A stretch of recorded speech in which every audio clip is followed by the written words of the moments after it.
Ladies and gentlemen, welcome to the Luke and Lewis show. It's going to be huge. We've got a banger one. We have an investigation, the Burrito investigation, our biggest development yet coming up at the end of the show. We interview William himself, the man who had the pool with the burrito in it, and we narrow down our suspects. That's coming up later in the show. But first, Luke, what do we have?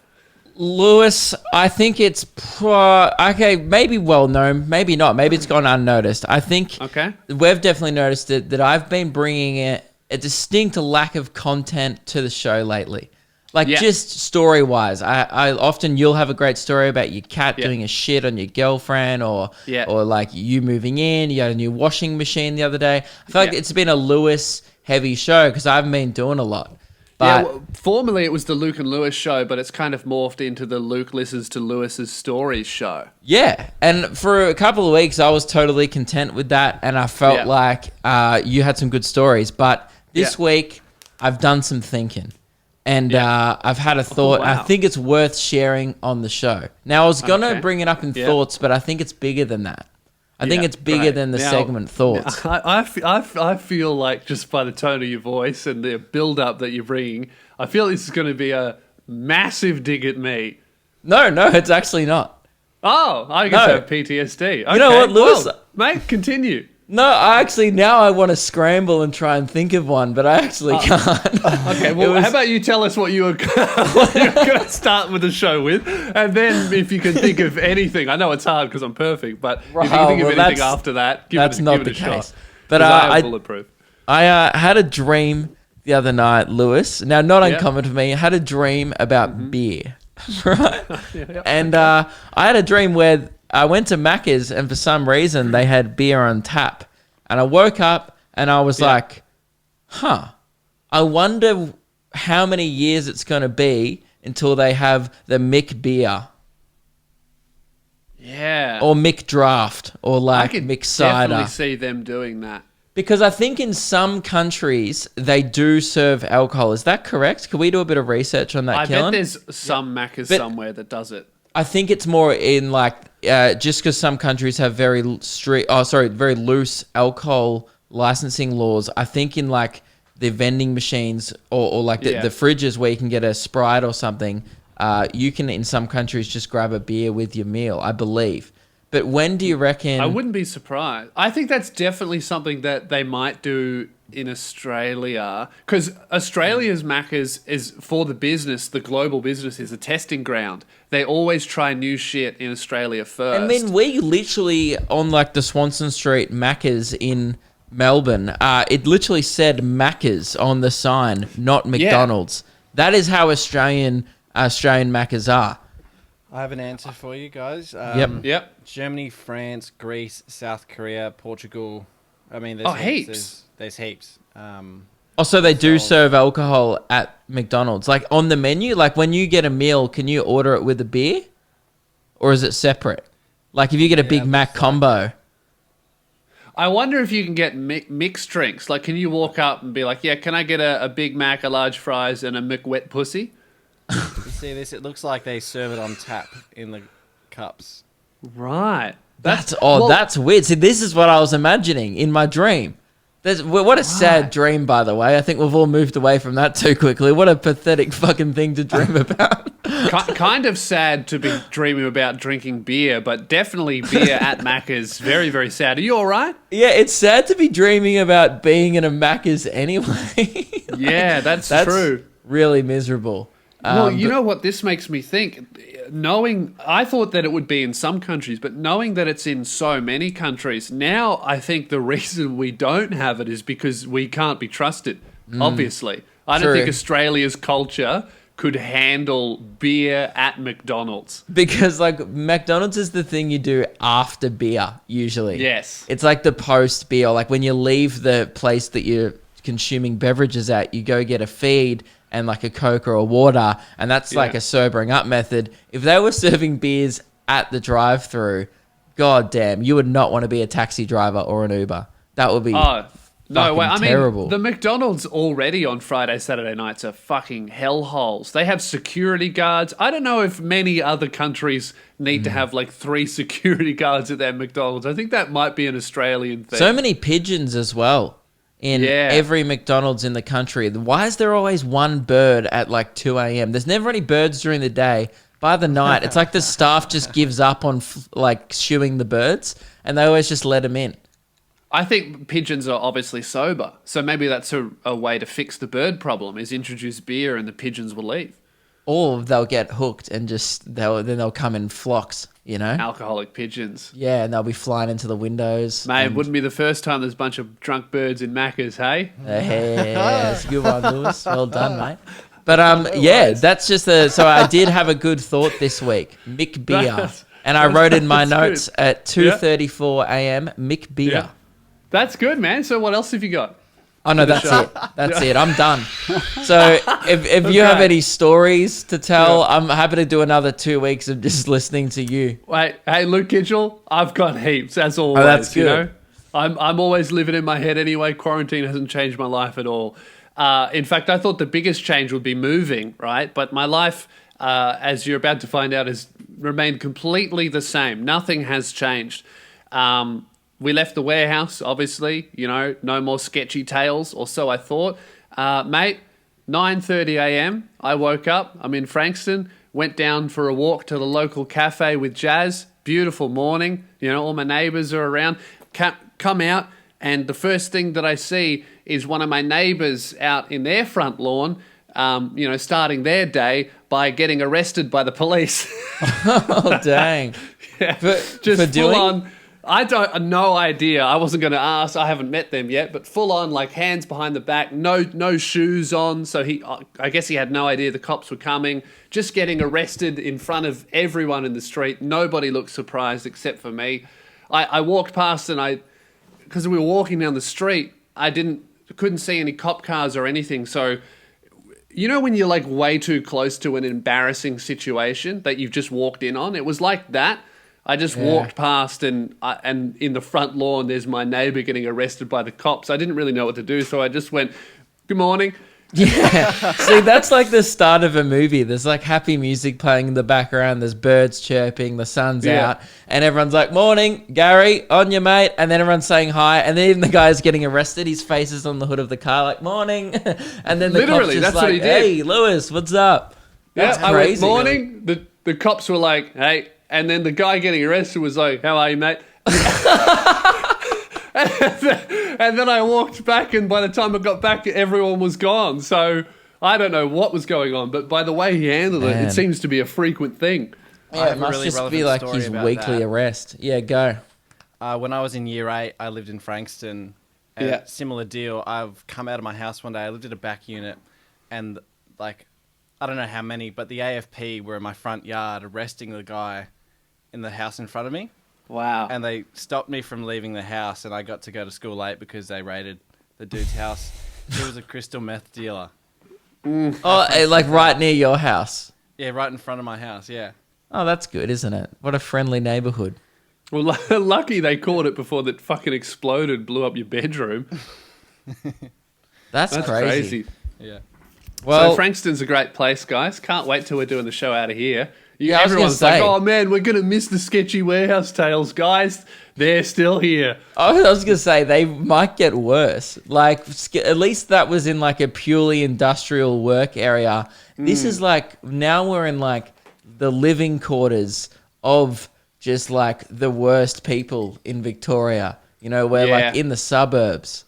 That's when the real shit happens at night. You know, very rarely, other than the drug deals, did anything happen near the warehouse at night.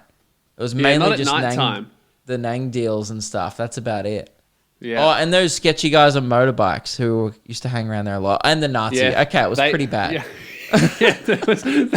There were some characters, wasn't there? There was the murderer. He left pretty soon. There was the guy who was doing deliveries late at night on a motorcycle with fake plates. Don't know what he was delivering. Probably harmless.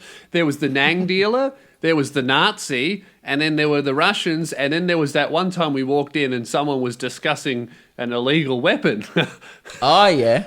That was a scary one. That was when I was being toured around the place. Like they were like trying to get me in as a new customer, and then someone started talking about using an illegal weapon to hurt someone very badly with.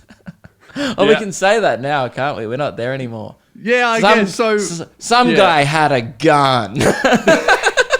Yeah, and they were like, so someone hadn't paid some bill, right? And this is just after Luke had been given the tour, and we were talking about money. So they were going, so this is how much a small space for Luke would cost, blah, blah, blah, money. Some guy comes in and goes, so I found out where the guy lives. He hasn't fucking paid me. He's dodging all my calls. You know, I rocked up to his house. He wasn't fucking there. I found out where he is. I'm going to go there. If that doesn't work, I'm going to get the gun. You know, that one always works. And then, the guy goes, yes, this sounds like a good idea. Okay, yes. Very good. And then he just turns to me and Luke and he goes, we take business very seriously here. And Lewis and I are just sitting there like, I think you take business too seriously. That's just the most Russian mob shit ever. We take business very seriously here. Good. But that's all right. Now it's going to be more like Darrow, more like knife shit, you know? Yeah, much more of a knife vibe. It's actually funny, like, the area I'm in is very mums and dads, but it's like the area that I'm in is in a transition period where it's like, I reckon it's 70% mums and dads, new families that couldn't afford homes closer to the city, and then it's 30% Frankston originals. So I go down the cafe, it's mostly like, you know, it looks like my neighborhood back at home, but then every now and then somebody will just walk past, hoodie on, full on matching tracksuit, definitely has a weapon, just doing the, you know, the crack walk. And I'm like, yeah, I know where I am. Yeah. Well, that's really sad. Anyway, so what's next? I was just waiting for you, mate. I was just letting you, you know, just take it naturally. You know, sometimes with the show we do one of yours, we'll do one of mine, and then. But I've already said that I've done mine, and it was Mick Beer, and then that's it. So that's all right. I'm bringing to the show today. We had a great time with the Patreon supporters. We had Patreon movie night on the Discord. We've worked out how to have a Netflix party where everyone can watch a Netflix film at the same time. We watched Paddington Bear 2. Yes, and then we have some voice chats going. And look, I would say it's on and off chat. Like it's 75% chat about the film. 5% insulting Keelan but also Keelan brought it on himself the other night because he paused the film to go to 7-Eleven during it and get snacks. And then he's on the phone he switches from the computer to his phone on Discord. So he's in the group chat. Everyone's going, what are you doing? Where are you now? He goes to 7-Eleven. He goes, what should I get? I'm like, dude, definitely a sausage roll and a dare. He didn't. He made an executive choice. What did you get, Keelan? I got cookie dough. What is it? Cookie dough ice cream, Ben & Jerry's, and then a chocolate oak. Right. So that's a lot of milk, man. That's a lot of the same shit. Yeah, too much milk in the end, I think. Yeah, milk and sugar and cold milk and sugar. You have a cat in the background, Lewis. Oh, do I? Oh, hello, mate. Should I touch him? How you going? Yeah, it's probably going to leave if you touch it. Absolutely hates it. What a shit pet. I should put it in the bin. Anyway, so he's giving us a live walkthrough of what he's doing at 7-Eleven. It was like a live pre-Keelan's Melons. It was like him purchasing the goods, but he didn't actually like tell anyone when he was eating it. And keep in mind, there's like maybe 40, 50 people listening to this. And then, you know, he's almost done at 7-Eleven. He goes, this is annoying because I'm not wearing shoes. He left his house to go to a fucking 7-Eleven at night wearing no shoes. And you do that often, Keelan? I do that every night. Yeah. Every night? Lewis, did you know he FaceTimed me the other night? This would have been at I think it was 11:45. And he goes, hang on, man. I've got to go because the servo's going to close at midnight. And I was like, no, don't hang up. So, then before this, he'd already filmed himself. There was a cat, a stray cat in his neighborhood. And Meg and I were chatting to Keelan. And then Keelan just, without notice, we're just having a normal conversation, starts sprinting. He runs out of his house, flips the camera, and then starts chasing this stray cat down the road, and he starts meowing at the cat and growling at it. And what was the shoe situation? He was not wearing any shoes. It was very uncalled for. And then I saw how close... wildlife. I saw how close this service station was to his house, and he'd been kind of describing it like, oh, I go down the street and I go to my 7-Eleven. It's within 50 meters of his house. It's not an outing. Like, I understand why he doesn't wear shoes, because there's no reason to. It's pretty much in his house. Yeah. Yeah, it's nuts. Don't you get petrol all over your feet? I've never considered that before, but yeah, after you said it yesterday, I think I do. Yep. You think you have petrol feet? And? What's it matter? Sound off below. Tell him why it matters. The walk back across the road cleans my feet, right? That's not how bitumen works. You reckon everyone who working on an oil rig, after they get done digging up oil from the crust of the earth, they go, oh, no worries, I don't need a shower. I went for a walk. Oh, that's good. So Patreon movie night was a laugh. Jump on the Patreon. We're going to be doing these pretty regularly, and we got a Discord community. It's popping, and shouldn't really be telling you this because they are secret. It's a secret podcast. Comes out twice a month. If you want 2 extra episodes of Luke and Lewis every single month, Patreon's the way to do it, and you support us during these uncertain times. You got to stimulate the economy somehow. Lewis, what? Shut the fuck up. Oh, secret podcast. Sorry, all right, it's there. Yes, bad. It's there, but shh. Sorry, hang on. Let me just blind wipe everyone. Yeah. Now, Lewis, we started discussing it before the episode, but we decided to leave it for on air. Keelan said, whenever we start getting into an argument, go, wait, all right, this is good stuff. Let's save it. Yeah. Keelan said, hey boys, have you got the COVID Safe app yet?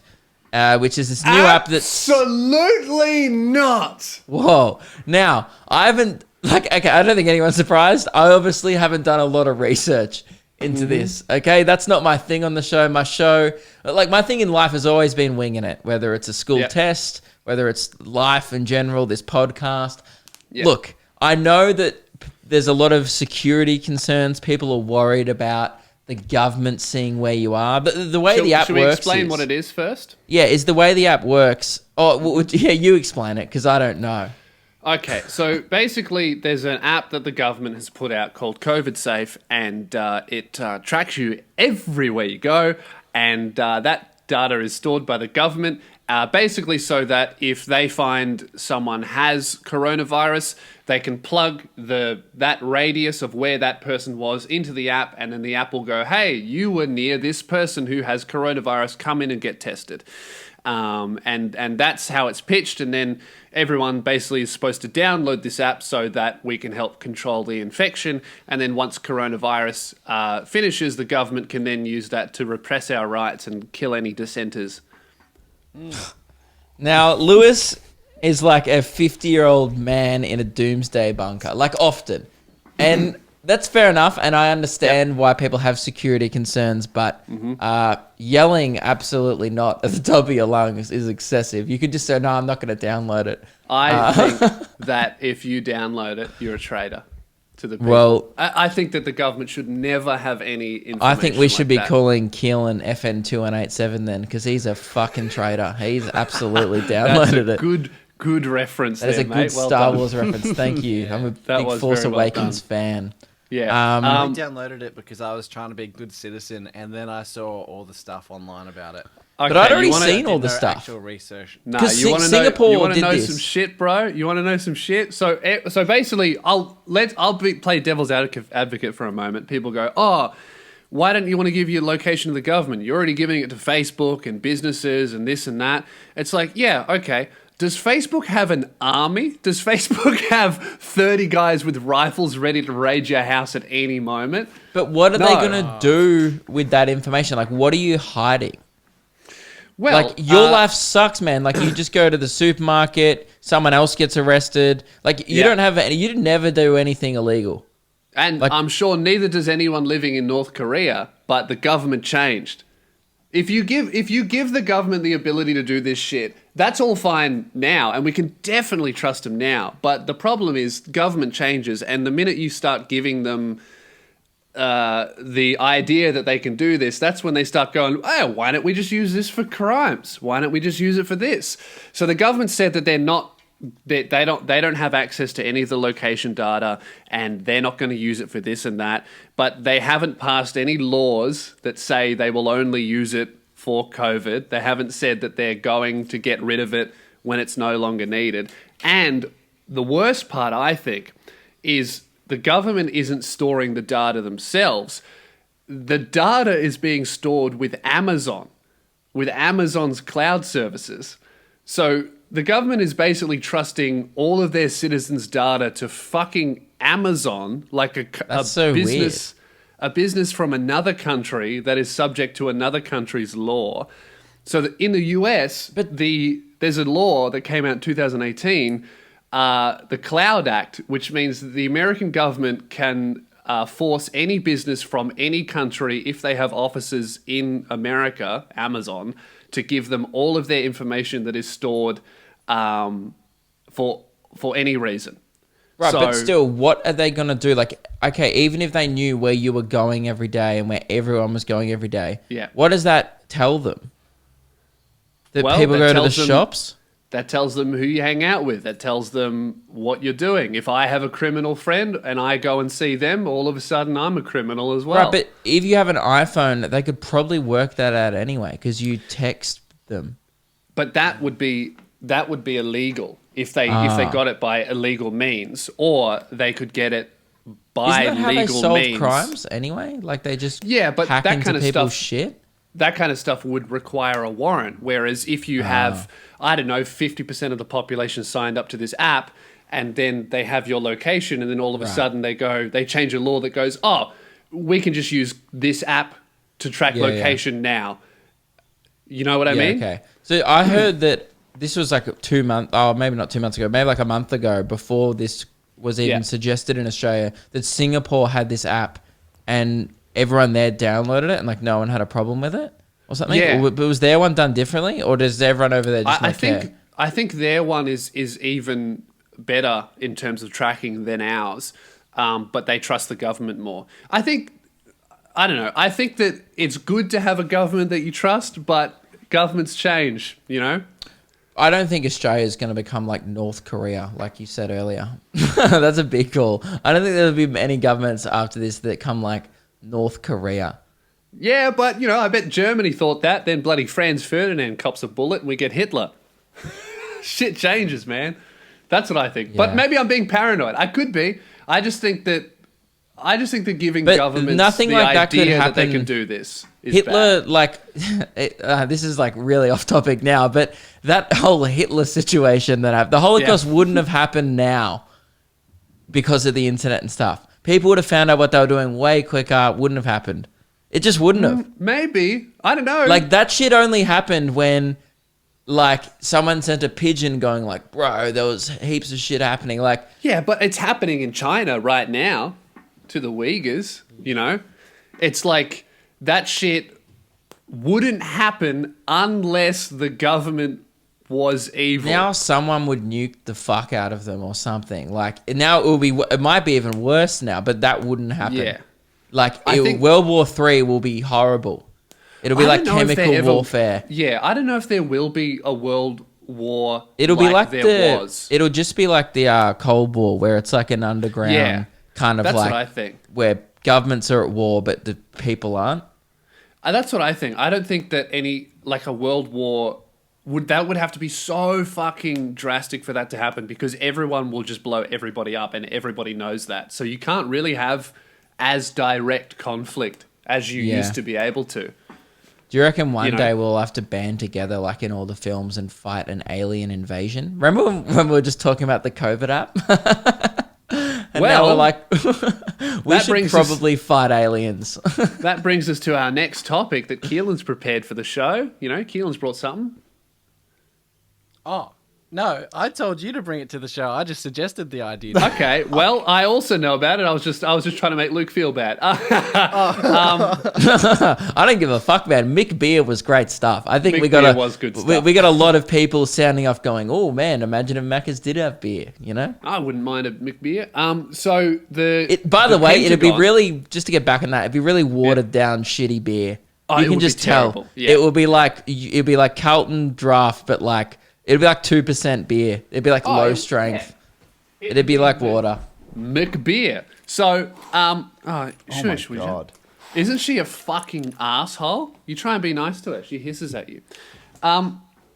So the Pentagon, right? Luke, you might be interested by this. Fuck you, bro. I'm trying to touch my keyboard. Trying to attack you? I'm not doing anything to Lewis you. I'm is trying to getting touch my keyboard. assaulted by his cat. Incredible footage, man. What Your a cat fucking is an shit cat. asshole. You know really what's- are a shit cat. Your girlfriend always uploads. So, okay, you know what's great? Did I talk about this on the show? Or maybe I was talking about this with Keelan. It's so funny that on camera, like on this show, you are so anti-cat. You're like, Yeah. I hate the cat. It sucks. Absolutely. Then Yeah. on Jazz's Instagram story, man, I've never seen a more pro-cat Lewis. And I think that's a front. I think the real you is this. I think when Jazz is not around, you literally almost punch the cat there. You know what? You know what it is? And she always does polls saying, does Lewis love the cat or hate the cat? And everyone always says loves it. Like 70% loves it. And I always say hate because I know you. Yeah, and I appreciate that, man. You're the only one who knows me. You know, when Jazz posts photos of me loving the cat and being nice to the cat, that's who I want to be. That's who not even me. That's who I am. That's who I want the cat to be. Yeah. Right? But most of the time, the cat's an asshole, so I'm forced to hate it because it's a bad pet. Yeah. And you should be grateful, but you're not because your brain is too small to appreciate what I do. Jazz is doing the girlfriend thing of really trying to create a false image on Instagram about your relationship with the cat. And it's easy to do because all you got to do is get one still of you sitting on the couch holding it when really, and all you have to do is Photoshop out the scars on your hands and the pain in your eyes. And all of a sudden everything looks happy. Yeah, every one of those stories that she posts is about 30 seconds before it tries to take my eyes out. It's propaganda, and I honestly, Jazz, it needs to stop. I'm happy to start some anti-cat propaganda on the Luke and Lewis one. If you, maybe I think I've got photos in the archives of scars that you've sent me from it. I'm happy to do some anti-cat propaganda if I can dig up some photos. I mean, first post can be the cat trying to kill me for touching my keyboard. There we go. Great.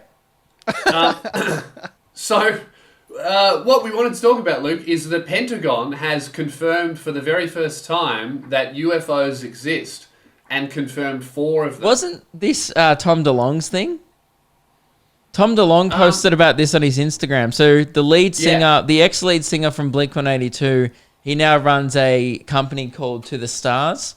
And I only know about this because he used to be like one of my favorite people when he was in Blink, and now he's just like. And then he started a company called To The Stars. Yeah, and then he's like just he went on Joe Rogan and he looked like a fucking maniac because he probably is. And anyway, he's posted these images on his Instagram, so I think he's the one that submitted them. I think he sent them in. Does it say that in the article or not? I think the Pentagon would not. I don't think the Pentagon is relying on fucking Tom DeLonge for I know. information. These videos were leaked by the. Yeah, he said the Pentagon just officially released the videos. What the fuck? Just saying. What? That's true, Luke. Yeah, I told you. Blink-182 singer found confidential information from the Pentagon. Yeah. He's like Julian Assange, but aliens and drugs. He literally is. He's given up telling dick jokes on stage and singing songs about high school, finally. What the fuck? Yeah, dude, he's full alien nut. Like, he's super into it. So what are we watching here? That's more mind-blowing than aliens being confirmed, is that Tom DeLonge hacked the fucking Pentagon to get this footage. Dude, he wrote a song. Hang on, my camera stopped. He wrote a song about years ago, Aliens Exist, man. He wasn't kidding. That's crazy. Yeah, all right. Play this footage. So this is the footage that the Pentagon has released. So is this like clouds? Are we watching clouds? Idea what these are. This is... The blob is a UFO. But is that clouds below it? Yeah. It looks like a rat.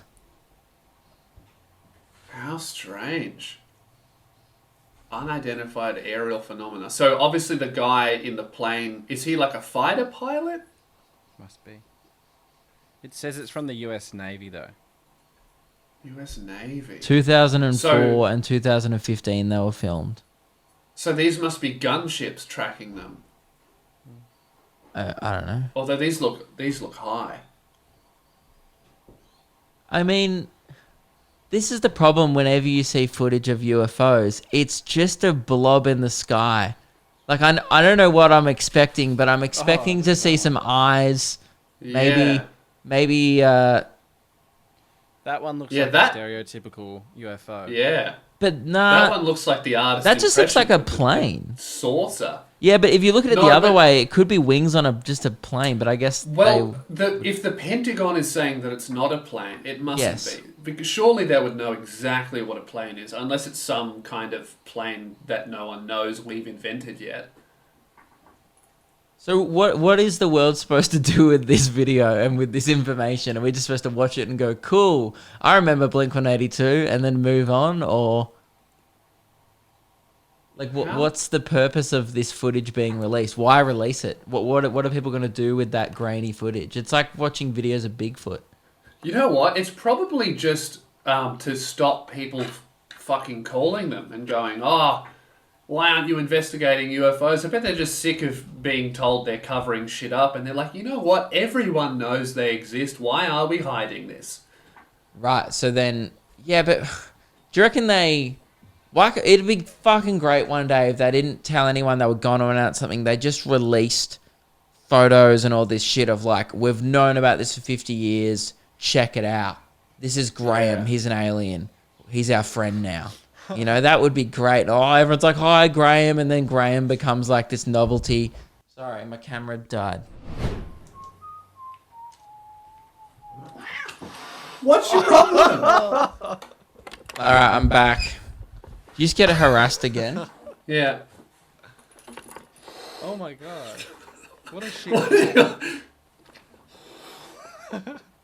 What? For audio listeners, Lewis is having a one-on-one duel.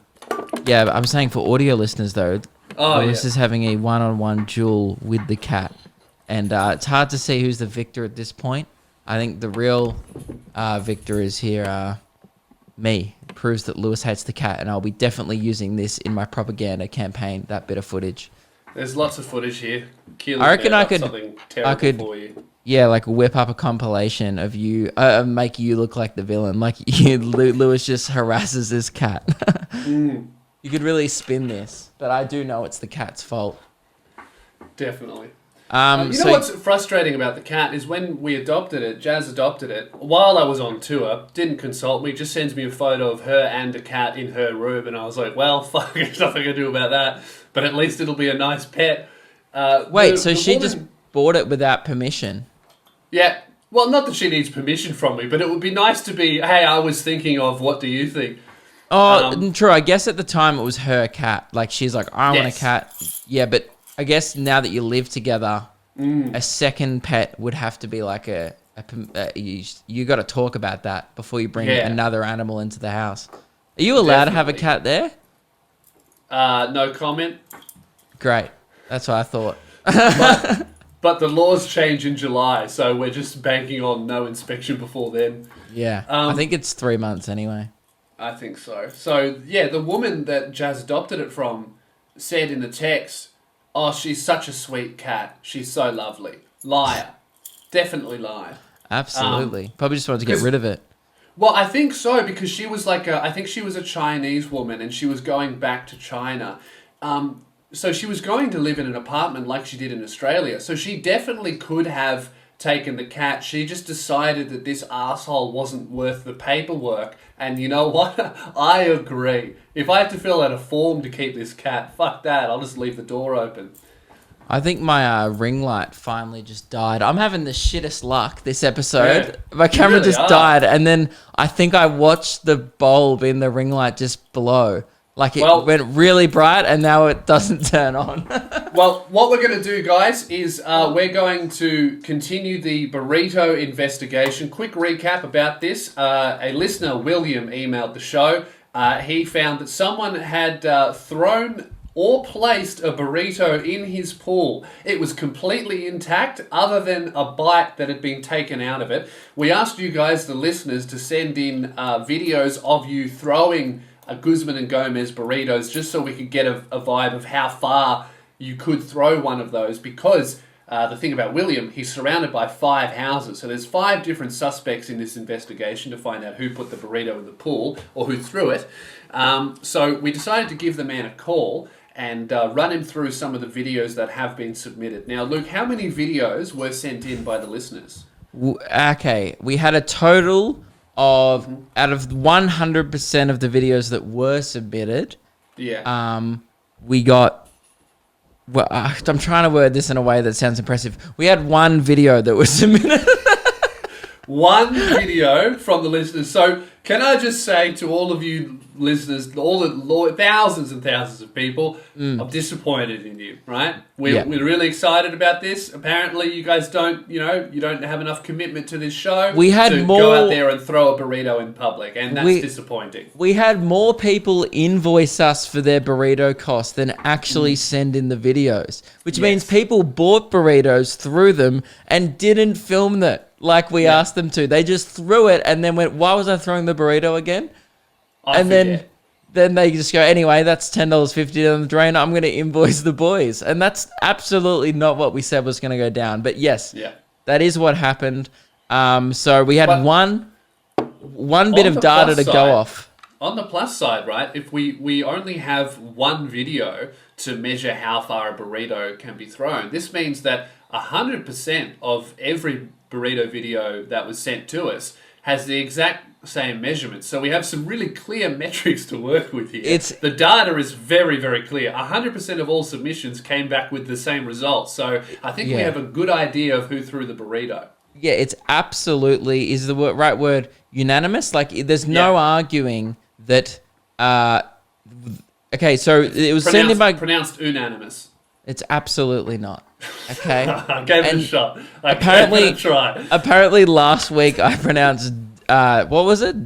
Was it Deadol wrong? And then apparently we were both pronouncing croissant wrong. Croissant. According to someone in the comments. Or neither of them can say croissant.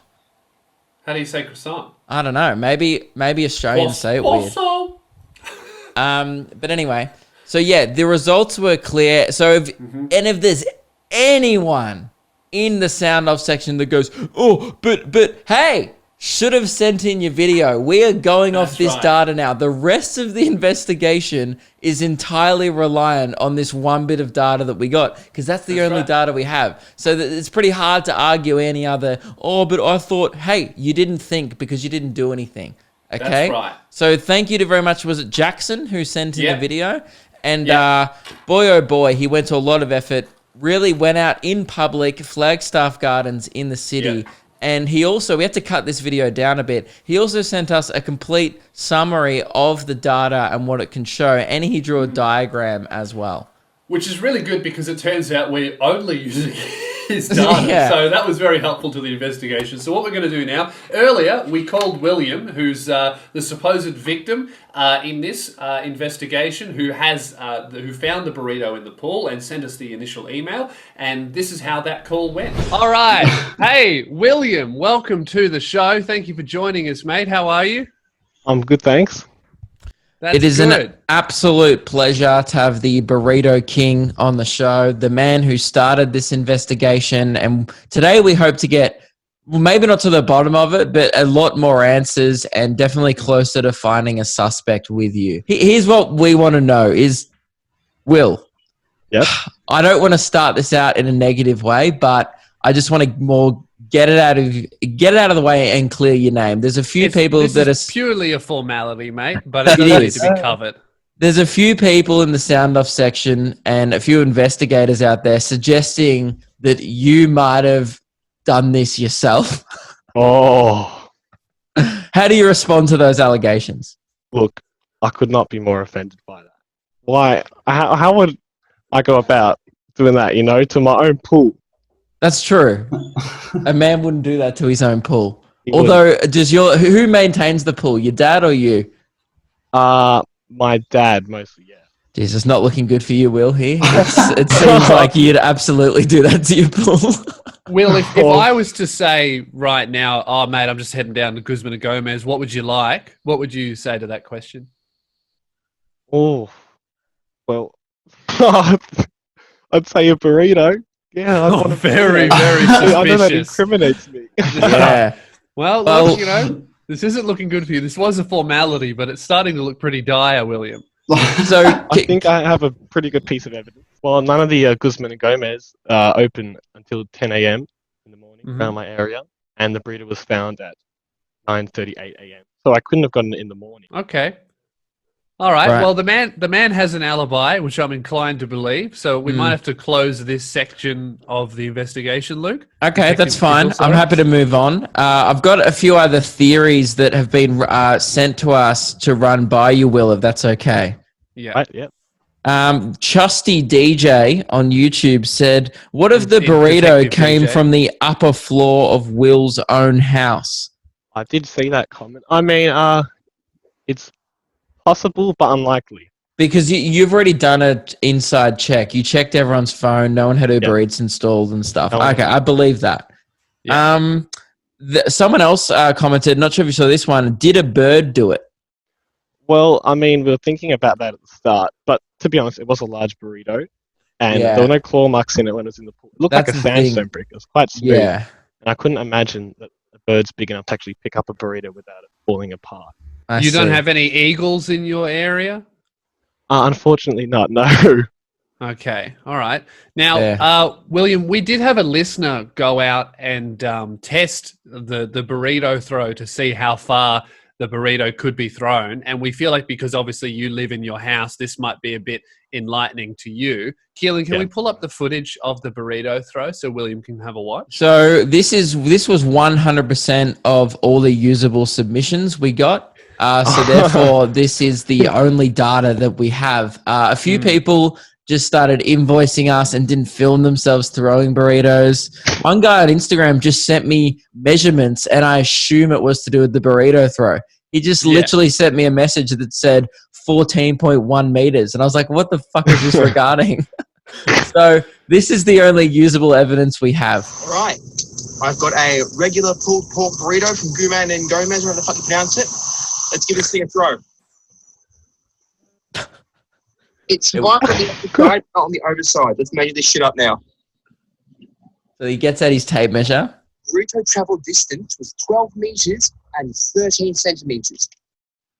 So 12 meters and 13 centimeters.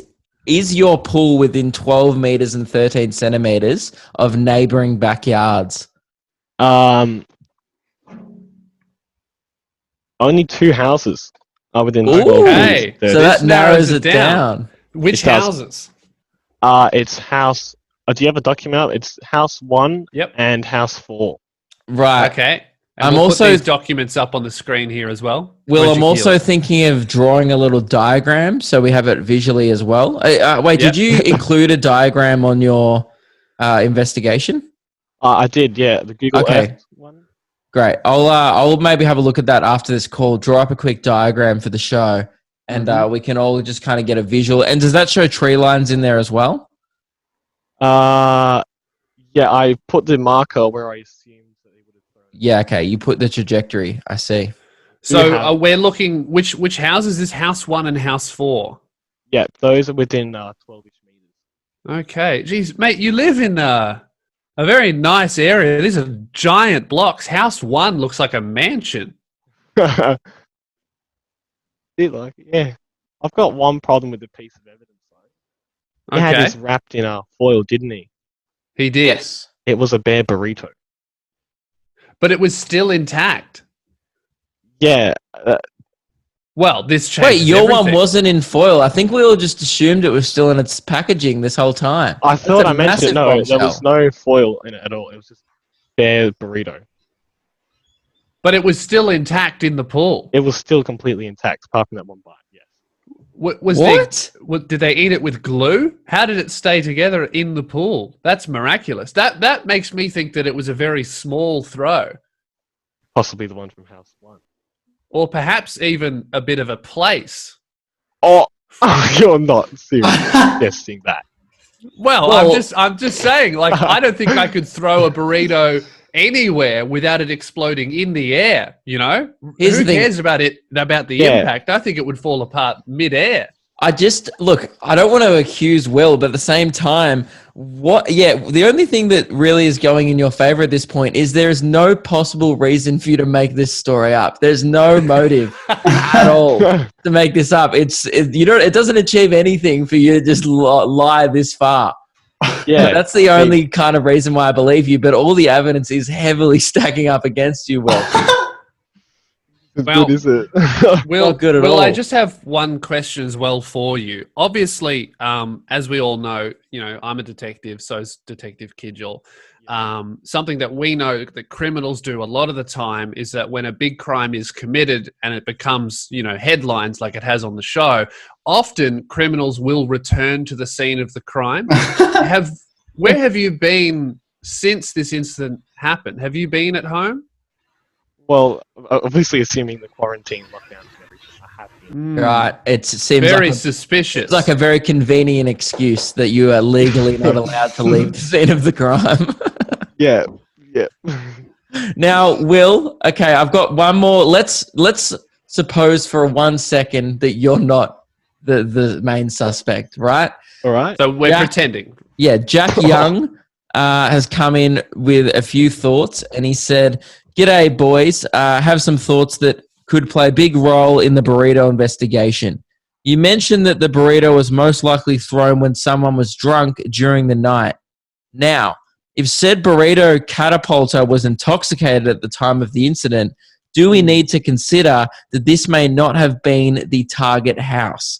He's implying that Will's house was just caught caught in the middle of another burrito war that was happening in your neighborhood.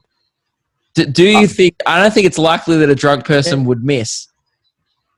That does make a bit of sense. But I mean, whatever houses could have done it. So maybe you were just caught in the crossfires of a neighborhood feud, and now it's just something to consider. Now, there's two more. He said there's also a possibility that this could be in a chain of burrito conflict, meaning that there could have been one of the neighbors could have thrown the burrito into a different house, and then the second house could have offloaded the burrito into Will's house just to get it out of their backyard. So there's a few really good theories that we hadn't considered here. So it does seem likely House 1 could have thrown it to House 4, and House 4 could have picked it up, trying to throw it back to House 1, but it would have only... That's true. So I think at the moment the two prime suspects is House 1 and yourself. So the only evidence in the document which we've got on screen here, the only evidence in favor of House 1's innocence is that your grandma had a chat to one of them and said that they're really nice. But the problem with that, Will, is that piece of evidence in favor of innocence is in just about every one of these houses. I put to you, William, that your grandma is just a very nice lady, and I think she should be discounted from this investigation because if you like your grandma, that's just a normal response. Yeah. I mean, I wouldn't want to betray grandma, would I? Right, but okay. I'm not saying she's not I'm saying she is a very nice person. Yes. So, has anyone met your grandma and gone, "Oh, she's a bit of a bitch"? Has that ever happened? No, not that I'm aware of. Exactly. I think the fact that your grandma does get along that makes it a lot worse for House 1 then. Yeah, because it shows that your grandma's such a lovely person that she even gets along with the neighborhood drunks as well. Because she probably feels bad for them. She'd fucking pity me. Goddamn. So yeah, I would say maybe, Will, is it fair that your grandma is just nice to everyone and that we should rule her out of this investigation? We'll rule her out on the fact that she's too nice. Okay, all right. So right now, House 1 has a lot of evidence stacked against them, and now we've ruled out the evidence in favor of their innocence. So it's looking like it's either them or you. Now, with most investigations, we do need to move on now to a trial. I think we've gathered a lot of evidence. William, you are being charged with putting a burrito in your pool, and we're also charging House 1 as well, because this is how the justice system works on the show. If you can't really narrow it down, Charge everyone. Yeah, and you see just what start. happens. Often, if you're a long-time listener of the show, often we just start accusing any party that was even there on the day, and you were there the next morning. So I guess that makes you automatically guilty on this show. No, he's been charged. We have to have a trial soon. No, but How do you okay. plead? We did watch Paddington 2 last night in the Patreon Discord, and I would like to say that similar to that film, we would like you to try and prove your innocence. Paddington has to prove his innocence at one point in the film. It's actually the whole film. And I would say that maybe is it worth you visiting House 1 and I'm not saying accuse them, but maybe just bring it up to them. Have you actually brought it up to any of your neighbors that you discovered the burrito? I have not. I was hoping we could talk about how we could, message him and get in contact with them. Like the idea before with the paper over the fence. So you didn't actually want to go to their doorstep? I would say, not really. You could just say hello. Could work. Is that a method? Will was more looking for like a paper airplane over the fence situation with a note attached. That's probably more efficient. Yeah. Well, maybe can you do a note? All right. Yeah. If you want to, I reckon just chuck a note to House 1 and be like, what should it say? Or maybe just try and guilt them into confessing. I know what you've done, and then maybe slap a piece of pulled pork on the note or something like that. I have an idea. A paper plane is a good method of transportation, but how about you just attach your note to a burrito? That's like a revengeful. That's a hate note then. I could wrap it in the burrito, like the burrito wrap. True. Maybe make burrito. Maybe like make a paper mache burrito and chuck it over the fence. Or I put to you, William, a notarito.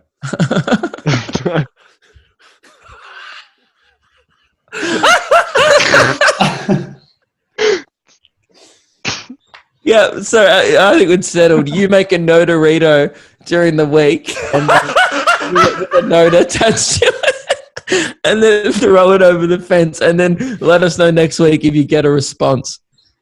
Want me to? Yeah, so just get a note and then wrap it in another bit of paper. It's a notarito, mate. How do you spell notarito? You don't need to know how to spell it. You just got to make it. I've got a notarito for you, House 1. You throw a burrito. Yeah, so just go, I know what you've done. Maybe like, did you throw the pool? And then maybe give them like a yes-no thing that they can tick, and then they can toss it back. And boom. We may have an answer. Yeah, maybe. Okay, great. All right, well, thank you very much. Very non-committal from Mr. Knight. Thank you very much, mate. We do appreciate it. Thank you very much, Will. And good luck with proving your innocence, because currently you are guilty as hell. Now, before you go, William, we're just going to throw it to the listeners. Sound off. Who do you think's guilty in this situation? House 1 or William? How are you feeling at this stage in the investigation? This isn't the end of it, but we'd like to know what people think. William, what do you think the people are going to say? Well, I mean, I could just hope they actually vote for the one. One more time, William. You're cutting out? Am I? Is it all right? Just sounds like you're far away from the microphone. I'm turning it up. Is it better? There you go. Yeah. Right. Well, I want the public to know that I'm we should have innocent done in this this case. at the start of the call. You have been Much better. so quiet early. Is it working? Yeah. Yeah, it's working. Yeah. What would you like to say to the people? I'd like to say to the people that I hope you know that there's no reason for me to do this. I wouldn't throw a burrito in my pool, and I wouldn't do it just to get on the show. I mean, I like the show, but is going out, getting a burrito, throwing it in the pool really worth it? Like, initially, I wasn't going to send the email because I thought it was crap. That's why I said I thought I was at 95%. But I mean, look. True. You know what? The initial email did have a lot of low self-confidence, and that doesn't seem like a man who'd have the confidence to throw a burrito in his own pool. Okay. All right. Well, sound off in the sound off section. Let us know. Who are you feeling? House 1, or is it William himself? Let us know. Thank you very much, mate, for joining us on the show. We'll get back to you soon about the investigation. and just don't leave the state. No traveling. Just make sure you stay where we know where you are. Oh, and also, Will, say if it gets to the time, if this investigation is still going and the laws are lifted, would we be able to perhaps come over and do some investigating in person? I mean, if you want to travel to Sydney, sure thing, yeah. Oh, it's in Sydney. Yeah. I don't think international borders will be. Look, we might drive. We'll see. Hey, William, we're probably never going to see you, mate. Thank you. See ya. And we're back. Thank you very much to William for joining us on the show. And definitely sound off in the sound off section below. What are you thinking after this call? Has it changed your thoughts about the investigation? Do you have any suspects? Do you think we're making the wrong decision? We would like to know. Obviously commenting is the only thing that we're going to get out of you guys because no one's doing anything more than that. So we would love to know your input. The lack of, I guess, involvement on this one, I don't know. It was pretty disappointing, but also cannot blame everyone. The fact that we couldn't be bothered to go out and throw burritos ourselves kind of shows also our level of commitment to the case. But we're the head detectives, all right? We don't have time to do everything. We're doing diagrams, all right?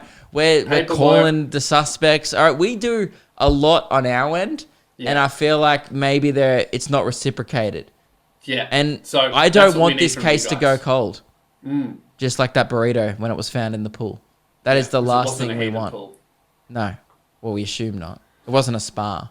Maybe we'll call William back. Damn it. Probably doesn't affect the investigation. Guys, that's the end of the episode. Thank you very much for watching. Jump on Patreon if you want to join the Discord community. It is fucking popping. It's growing. And we're about to hit some goals and deliver on some of those rewards. So thank you very much. Very, very cool. With Nobby leaving us, that's the only source of income we have. So if you enjoy the podcast and you can spare a couple of bucks a month, that would be really, really great. And we will talk to you in a few days. Anything else to add, Luke? Mick Beer. Let's make it a thing, Maccas. Great. See ya.